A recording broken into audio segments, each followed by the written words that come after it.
ये आज के दिन पिछले साल एक बहुत इंटरेस्टिंग पोस्ट मैंने डाला था फेसबुक पे। आपको देखना चाहिए। इसमें बड़ी गूढ़ एक बात छिपी हुई है। ये एक फोटोग्राफ है जो मेरे दोस्त ने किसी ने देखा, फिर उसने मुझे उसके बारे में बताया। ये आपकी दिल्ली रेलवे स्टेशन की फोटोग्राफ है, 8 साल पहले की बात है। और उसमें अगर आप ध्यान से देखेंगे तो बड़ी अजीबोगरीब चीज़ आपके सामने आएगी। वो ये है कि प्लेटफॉर्म जो एक तरफ का है उसमें टाइम है 7:08, लेकिन साथ वाले प्लेटफॉर्म में टाइम जो है 7:06 है। मतलब 2 मिनट का फ़र्क है। इसका मतलब तो ये है कि जो इंसान अगर एक प्लेटफॉर्म पे खड़ा है तो वो दूसरे प्लेटफॉर्म से 2 मिनट पहले मौजूद है।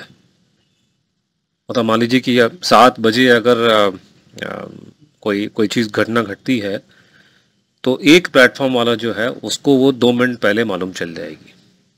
तो ये कमाल की बात है। इसको देख करके मुझे शक हुआ है कि शक तो मुझे पहले से हो गया था कि ये जो पूरा कॉन्सेप्ट है कि क्या समय के आर पार जाया जाना पॉसिबल है, टाइम ट्रेवल पॉसिबल है कि नहीं है। तो मेरा मानना है कि इसमें ये एक सबूत आपके सामने ये मैं पेश कर रहा हूँ।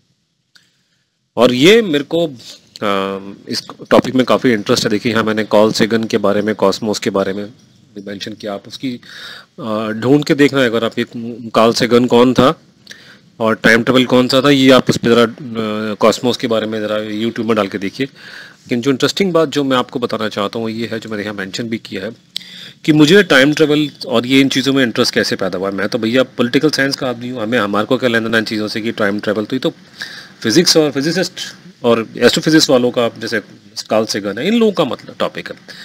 मेरा इंटरेस्ट इस बात से जागृत हुआ था कि जब ये गुमनामी बाबा का जो डीएनए टेस्ट हुआ था, बड़ी हैरान करने वाली चीज़ सामने आई।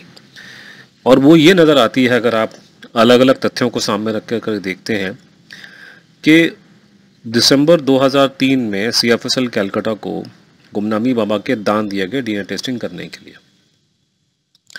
और वो जिस दिन दांत दिए गए उसके अगले दिन आनंद बाजार पत्रिका, जो सबसे बड़ा अखबार है बंगाल का, उसमें किसी जर्नलिस्ट ने खबर छाप दी कि साहब वो तो डीएनए मैच नहीं हुआ। अब कमाल, अब बाद में उसकी रिपोर्ट आई वो उनके सामने, कमीशन के सामने, और बाद में ये लेके तो उसका लब्बो लबाब निकल के आ रहा है कि अनफॉर्चुनेटली और फॉर्चुनेटली सीएफएसएल की जो रिपोर्ट है, जो उसने डीएनए टेस्टिंग करा, वो रिपोर्ट आती है जून 2004 में। लेकिन आनंद बाजार पत्रिका का एक बड़ा जाना माना जर्नलिस्ट है, अभी भी है वो, माशाल्लाह काफ़ी बाइट देने आता है आजकल वो टीवी के अंदर, लोकल बंगला चैनल पे। मेरा भी उससे आमना सामना हो गया था एक बार बीच में। तो उसने, भाई ने बड़ा कमाल काम किया। उसने जो चीज़ जून 2004 में घटती है, किया जून 2004 में मालूम चलता है सीएफएसएल कलकत्ता को टेस्टिंग करने के बाद में, पता नहीं कौन सा टेस्ट किया था इन लोगों ने, पर जो भी टेस्ट किया था, कि ये गुमनामी बाबा सुभाष बोस नहीं हो सकते क्योंकि डीएनए मैच नहीं कर रहा। लेकिन यही बात सीएफएसएल के टेस्ट करने से 6 महीने पहले इस साहब को मालूम चल गई।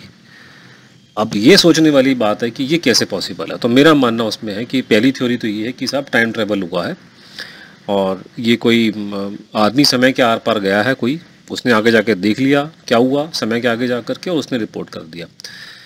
और तो ये, इसके अलावा तो मुझे कुछ समझ में नहीं आता। अगर आपको कुछ समझ में आता भी क्या कारण हो सकता है, कैसे आप किसी घटना के घटने से पहले उसके बारे में बता सकते हैं, मुझे समझ में नहीं आता। तो मेरे ख्याल से तो एक ही एक्सप्लेनेशन है कि टाइम ट्रेवल हुआ है, और इस पर एक लार्जर इन्वेस्टिगेशन होनी चाहिए कि भी कैसे सीएफएसएल कलकत्ता में जो कंक्लूजन हुआ है डीएनए टेस्ट का, उसकी खबर आनंद बाजार पत्रिका के जर्नलिस्ट को, पत्रकार को, घटना घटने के 6 महीने पहले कैसे मालूम चल गई। और अगर चल गई है तो ये टाइम ट्रैवल के बारे में एक बड़ी ज़बरदस्त डिस्कवरी हो जाएगी।